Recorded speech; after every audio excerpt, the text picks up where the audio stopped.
Evan didn't expect the night to go like that. The sky above the alien planet Theryx had been calm just hours ago, glowing softly with twin moons. But now, the wind screamed outside the outpost walls. It was his third month on the joint research mission, and he was finally getting used to the weird weather, or so he thought. He sat in his small room, reading old messages from Earth, when the first power flicker made the lights dim. He sighed and looked around. Everything was working fine. So far, his job was basic maintenance, repairs, and sometimes helping the alien crew with human tech. Most of them barely spoke to him, but he didn't mind. He liked quiet. His bed was warm, his tea half drunk, and he was planning to sleep early. Thunder rolled outside, deep and low, followed by a sharp crack that made the floor tremble slightly. He pulled the blanket up and closed his eyes. Then came the knock. At first, he thought he imagined it. A soft, unsure knock at his door. Then it came again. He sat up, confused. No one ever visited him this late. Most of the alien crew stayed in their deeper chambers, which were warmer and more storm-dash-proof. Evan got up and opened the door. Yula stood there. She was soaked from head to toe. Her blue skin shimmered faintly in the hallway light, her long, dark hair dripping wet. Her clothes clung to her form, and her big, pale, violet eyes looked straight at him, not scared, not angry, just quiet. Her face was calm, but there was something tense in her posture. "Hi," Yvonne said. Surprised without answering, she stepped inside. Yvonne didn't move. He just stared. She looked around once, then moved toward his bed, dropped her wet outer cloak, and crawled under the blanket like it was completely normal. Evan blinked. "Are you okay?" he asked, heart pounding. She didn't answer right away. Instead, she curled up on the far side of his bed, facing the wall. She shivered once, then let out a long breath. "Storms are loud," she said softly. He slowly stepped. "Closer? You're scared of them?" "Not scared," she whispered. "Just, they feel wrong. My kind doesn't do well alone during them." Evan scratched his head.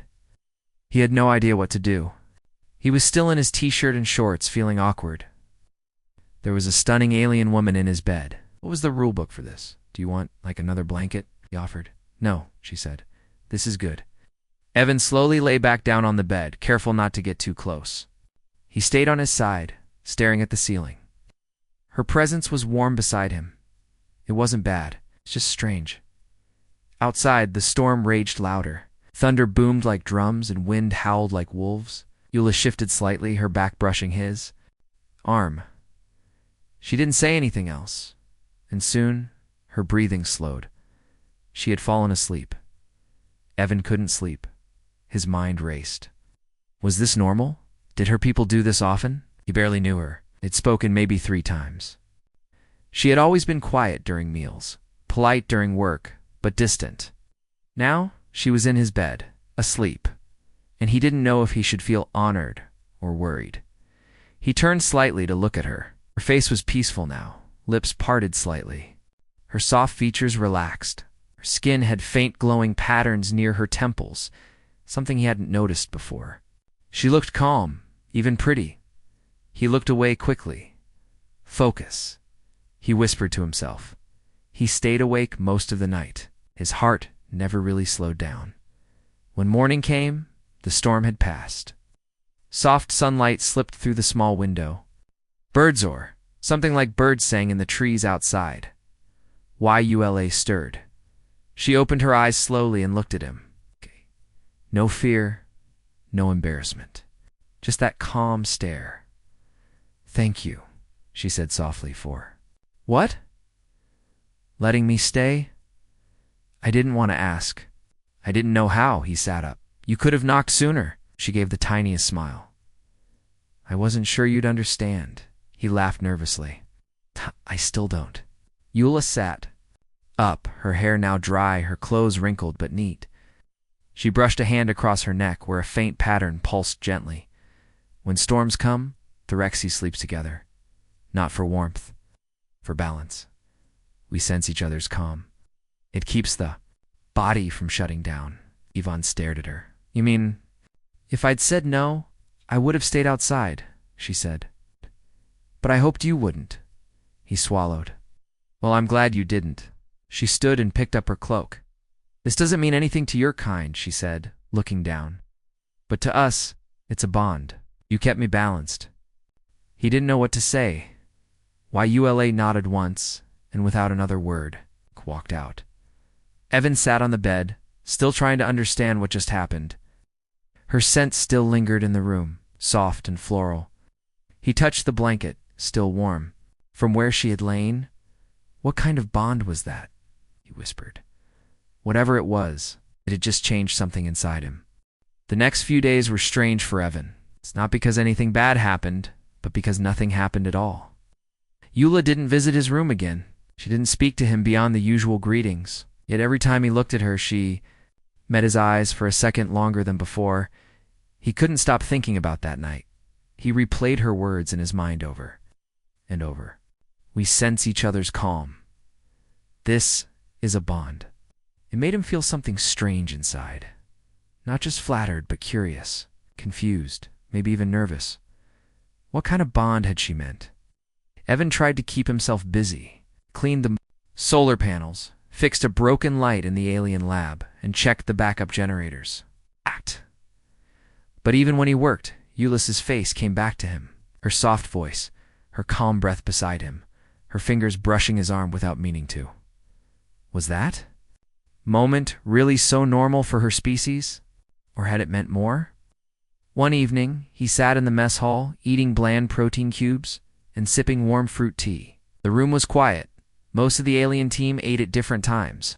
Only a few were there talking in soft clicks and hums. Ivan thought he would be alone again. Then Eula walked in. She was holding a small dish with glowing fruit slices. Her usual calm look was there, but her eyes found Evan fast. To his surprise, she walked straight to his table and sat down across from him. Hey, said, trying to sound casual. Hello, she replied. A long pause. Evan scratched the back of his neck. You doing okay? No more storms lately? She nodded, yes. The next one is predicted to arrive in 6 days. He almost choked on his tea. 6 days? Already? This planet's orbit brings storms and waves. The weather system is active again. Evan looked away, his heart speeding up a bit.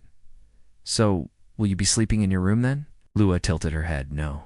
My room is too close to the upper wall. I'll come back to yours. He blinked.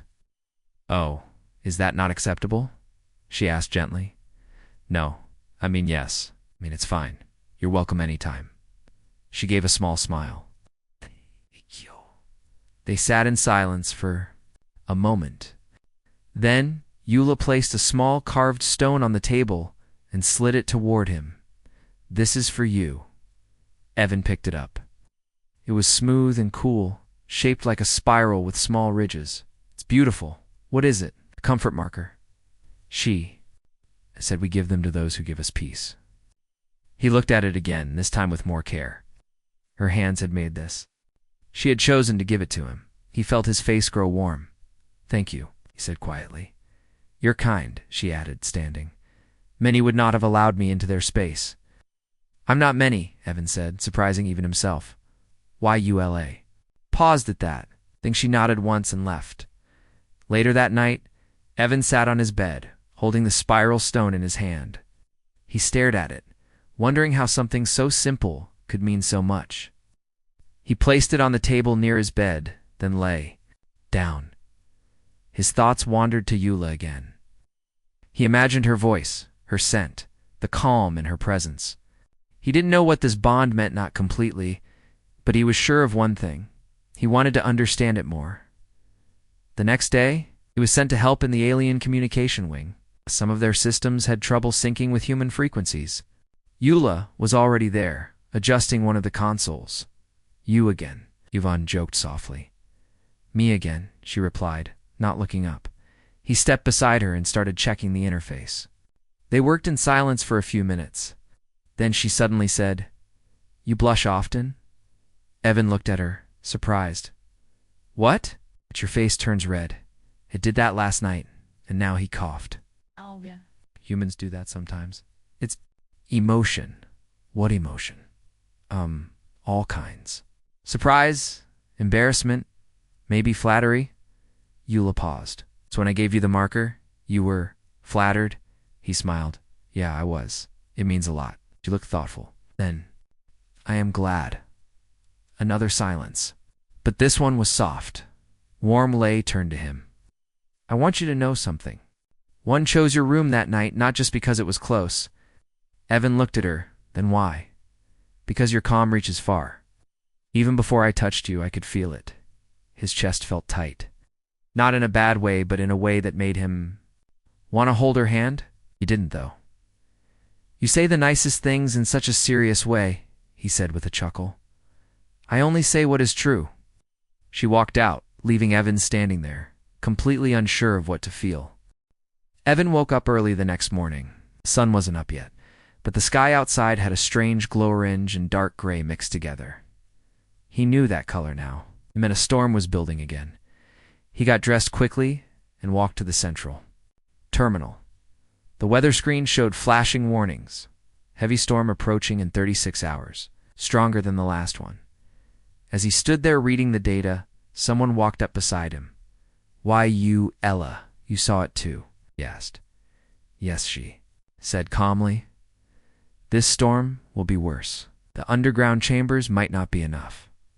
Should we evacuate? He asked. The command hasn't given that order yet, she replied, but I've already prepared an extra heat blanket. And I will come to your room again. Evan's heart skipped. She said it like it was already decided. Right? He said, of course. My room is always open. She looked at him for a moment. Her eyes were soft. I know. Throughout the day, everyone worked fast. The alien crew secured equipment, sealed weak points, and powered up internal systems. Evan helped wherever he could, but his mind kept drifting back to YULA. Not just because she was coming again, but because she had chosen him, and not just once. By evening, the winds had already picked up. Doors groaned. Small things outside were swept away. Evan returned to his room and double-checked everything. He placed the comfort stone Eula gave him on the table near his bed. It somehow made the room feel warmer.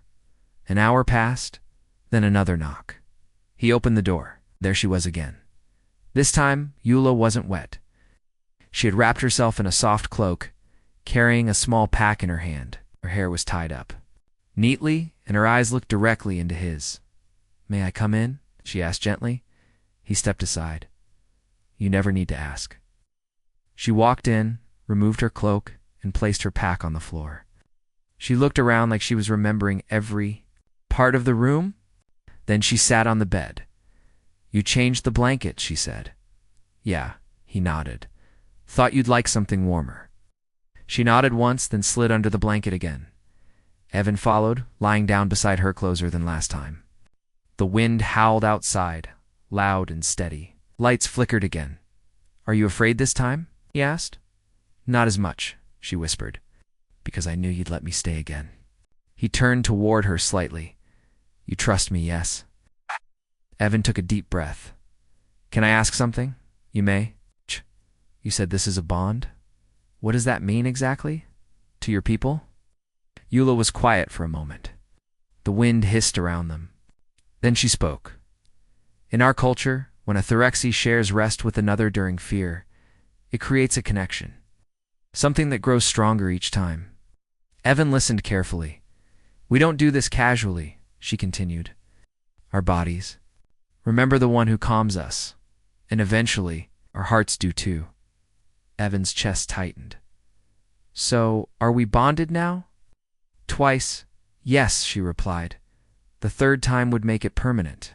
He blinked. And that's big deal. Right? Eula looked into his eyes. It's very... Evan didn't know what to say. His mind raced, but not in a bad way. It wasn't fire.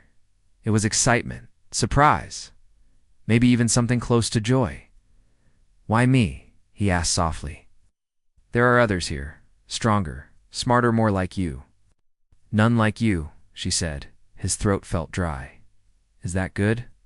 She reached out and touched his hand under the blanket. It is. They lay in silence for a while. The storm got worse. Thunder cracked louder. The outpost lights went dark for a moment, then returned dimmer, but neither of them moved. Evan turned toward her. "I've never had anything like this before." "I know," she whispered. "That's why I move slowly," laughed quietly. "You moved into my bed on the first storm," she smiled. "I meant emotionally." He laughed again. He felt relaxed, even with the storm all around them. "If there's a third storm," he said, "will you come back again?" "Yes," she answered, "if you want me to." "I do," he said quickly. Her hand was still holding his. He didn't let go. Hours passed. They both drifted into sleep, side by side, hand in hand. Outside, the storm raged. But inside, everything was still in the darkness. Eula whispered one last thing before sleep claimed her. "Your calm is my shelter." Evan didn't reply. He didn't need to. His silence said everything. The storm lasted longer than anyone expected. It roared outside for almost 2 full nights. Power came and went, and the main hall lost heat for a short while. But Evan's room stayed warm, and he didn't even notice the cold. Not while Eula was beside him. They spent those hours quietly, mostly resting, sometimes talking, sometimes just listening to the storm together. It was during one of those quiet moments that Evan asked something he'd been holding in for days. "What happens if we form the third bond?" he asked softly, staring at the ceiling while Eula was lying close, her head near his shoulder. She turned toward him. "The third bond is sacred," she said. "In our culture, it means we no longer see each other as separate. We belong." "Like partners?" Evan asked. "Yes, more than that. It's not something we can undo." Evan stayed quiet for a moment.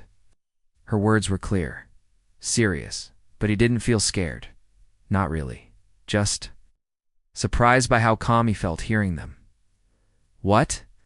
If the human doesn't understand the meaning," he asked. "Then the Thyrexi chooses not to complete the third bond," Eula replied gently, "unless the other person asks for it." Evan smiled a little. "And what if the human does understand?" Eula was quiet for a long second. Then she whispered, "Then we begin something beautiful." After the storm passed, everything changed just a little, but enough that Evan noticed when he walked into the lab. Other aliens nodded at him. Not just polite nods, but ones that meant something deeper, like respect. One Thyrexi researcher even bowed lightly. Yvonne didn't know how to respond, so he just waved awkwardly. "They're treating me differently," he told Eula later, during a short walk outside. "Because they see our bond forming," she said. Oh no. "To them you are already one of us, but I'm not," he said. "I'm human. You are still becoming part of my life. That's what matters to them." Eula bent down and picked up a soft leaf from the alien ground. It shimmered in her palm like glass. "We don't judge by species," she said. "We judge by how someone makes us feel." Evan nodded. He looked at her face. She had a soft, thoughtful expression. Her beauty wasn't loud. It was quiet, natural, peaceful, like a calm lake after the rain. "You make me feel seen," he whispered. She looked at him with warm eyes. "And you make me feel safe," she replied. Later that day, the outpost leader called Evan for a private talk. The leader was a tall four-eyed, being named Soren, who spoke with a deep voice and calm tone. "Evan," Soren said, "your support during the storm was noted. Your room was one of the few that kept heat and power. You also provided shelter." "To another team member?" "I didn't do much," Evan replied, trying to sound modest.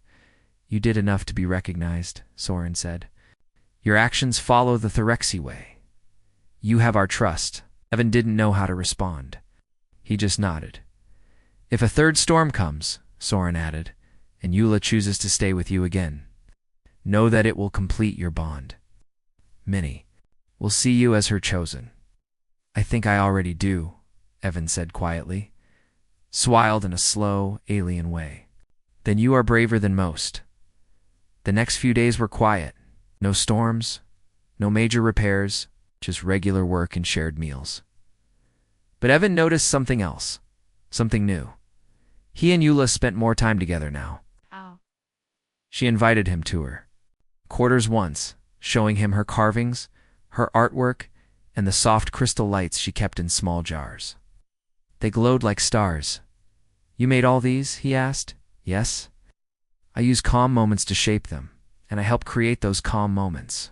"Yes," she said, turning toward him. "You do," he smiled. "I've never been anyone's calm before. Now you are mine."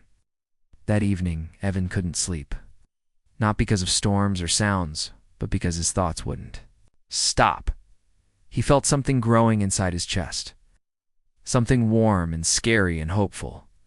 He sat up and looked out the window. The sky was dark. Again, clouds were gathering. The third storm was coming.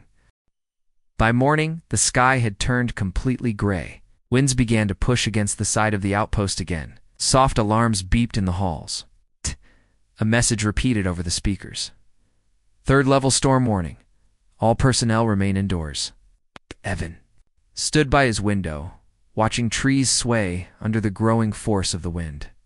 He didn't feel nervous like before, not this time, not even with the lights flickering again. He already knew what was going to happen, and he was ready for it. Around noon, he stepped into the supply room, gathered some extra food and blankets, and returned to his room. He cleaned the small space against smoothing out the bed, adjusting the lamp, placing the spiral comfort stone exactly where it belonged, near his pillow. Then he waited. Hours passed. He thought about Eula the whole time. Her calm voice. The way she always watched him closely, like he mattered. The way she had explained their bond in quiet words, like she was offering her soul. And now, this would be the third time, the final bond. A soft knock came. Evan stood up without saying a word and opened the door. Eula stood there, not looking like someone seeking shelter, but someone who knew this moment was important. She wasn't dressed like before. She wore a soft robe made of thin, pale fabric with gentle patterns woven in. Her long, dark hair flowed behind her. Her violet eyes met his. Neither of them spoke. She stepped inside. He closed the door. The room was warm and quiet. Storm had begun to slam hard against the walls outside. Eula placed a small crystal jar on a shelf. Inside it was a glowing stone bright blue, pulsing softly. "What's that?" He asked. "A light crystal," she said. "My people give it to someone when the final bond is accepted, so this is it." He asked softly. "The third one?" "If you still want it," she said. Evan stepped closer, looked into her eyes. "I want it." Eula didn't smile wide. She only closed her eyes for a moment and whispered, "Then I belong to you now." Evan felt his heart beat faster, but not from fear. He reached out and gently touched her hand. "And I belong to you," he said. "Why?" Eula exhaled softly. She moved beside him and sat on the bed, pulling the blanket up. She didn't crawl under it like she had before. This time she opened a space beside her and waited for him. Evan joined her. They lay close, not just because of the storm, but because they chose it. His arm wrapped around her shoulder. Her head rested against his chest. The bond didn't feel strange anymore. It felt right. The lights went out again. Darkness filled the room. But the soft blue glow of her gift lit the space. "Does anything happen now?" Evan asked, whispering. "No," she replied gently. "The bond is made. There is nothing else to prove."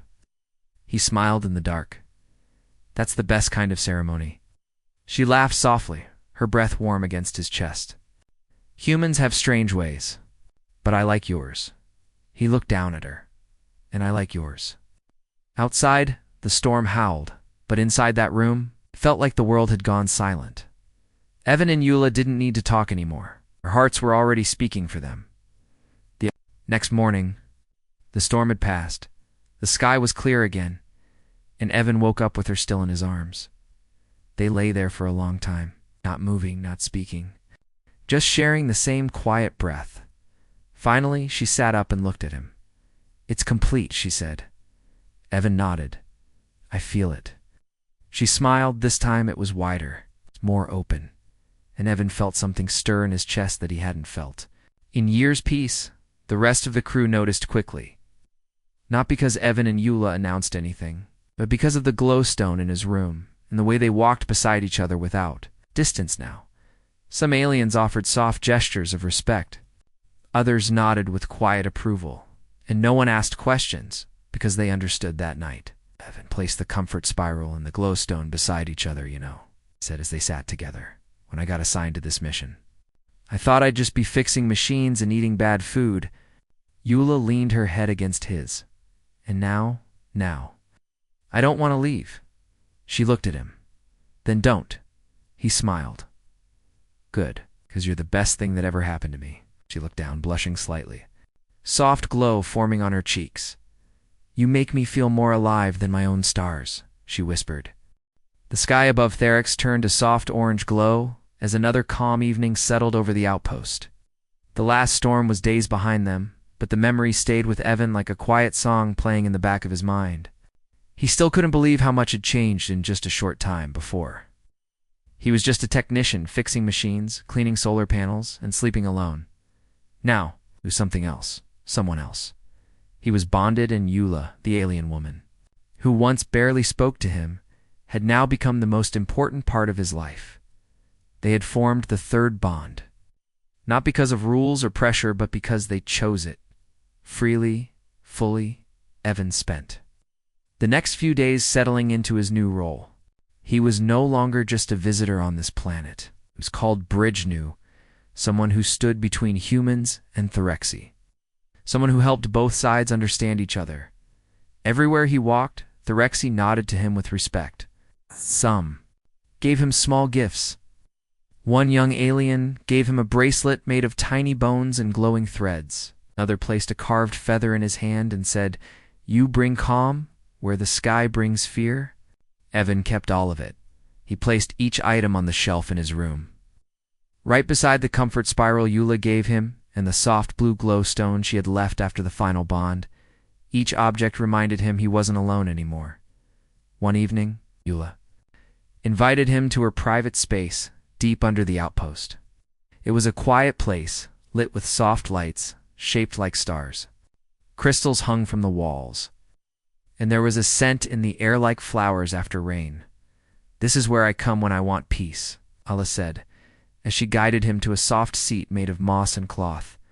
"Now, I want you to share it." Evan sat beside her, feeling warmth in her words. "I didn't know you had a place like this. Not many do," she said. "But now that you are part of me, you are welcome here. Always." They sat in silence for a while. Then Eula reached for a small bowl filled with smooth white stones. She handed one to Evan. "Hold it and speak a truth," she said softly. He took the stone in his hand and thought carefully. Then he said, "I never knew what it felt like to be truly seen until you walked into my room that night." Eula placed her hand gently over his. "I never knew calm until I lay beside you," she replied. Time passed quickly. Soon, a message came from the human command team reminding Evan that the transport ship would return in 5 days. They expected him to board, return to Earth, and submit a full report. Evan looked at the message for a long time before turning to Eula. "They think I'm still going home," said why Eula didn't ask him to stay. She only looked at him quietly. Evan stepped closer. "But I am home."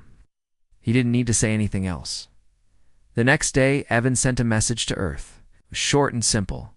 "I've completed my mission, but I've found something more. I'm staying on Theryx by choice. I've bonded with someone here. I hope you'll understand." He didn't wait for a reply. He didn't need one. On the day the transport ship arrived, Evan and Eula walked out together to greet it. The new team of humans stepped down the ramp. One of them, an officer named Riley, walked up to Evan with a puzzled look. "You're not packed," Riley said. "Nope," Evan replied. "I'm staying." Riley raised an eyebrow. "You serious?" "Completely." Riley looked at Eula, then back at Evan. "Well, you always did surprise people." Evan smiled. "I guess I've found my place." He watched as the ship prepared to leave again. But for the first time in his life, he felt no desire to be on it. That night, Evan and Eula stood on the balcony outside his room. The stars above were brighter than ever, and the wind was soft, no storm. No warning, just peace. Evan leaned on the rail. I used to think I'd never find a place where I truly belonged. Eula stood close beside him. And now he looked at her. Now I have you. She reached out and gently placed her hand over his chest. And you have me. Forever. They stayed like that for a long time, not needing more words. The bond between them didn't need to be explained anymore. Weeks passed, then months. Evan continued to work at the outpost, helping both Thyrexi and humans who came after him. He became known for his quiet strength, his calm voice, and his strange, yet comforting sense of humor. Every storm that came afterward brought no fear to him. YUL. They faced each one together, and each time she lay beside him, wrapped in the same blanket, he remembered the very first night. The knock on his door, the silence, the warmth, and the way her explanation made him blush, and changed his life forever.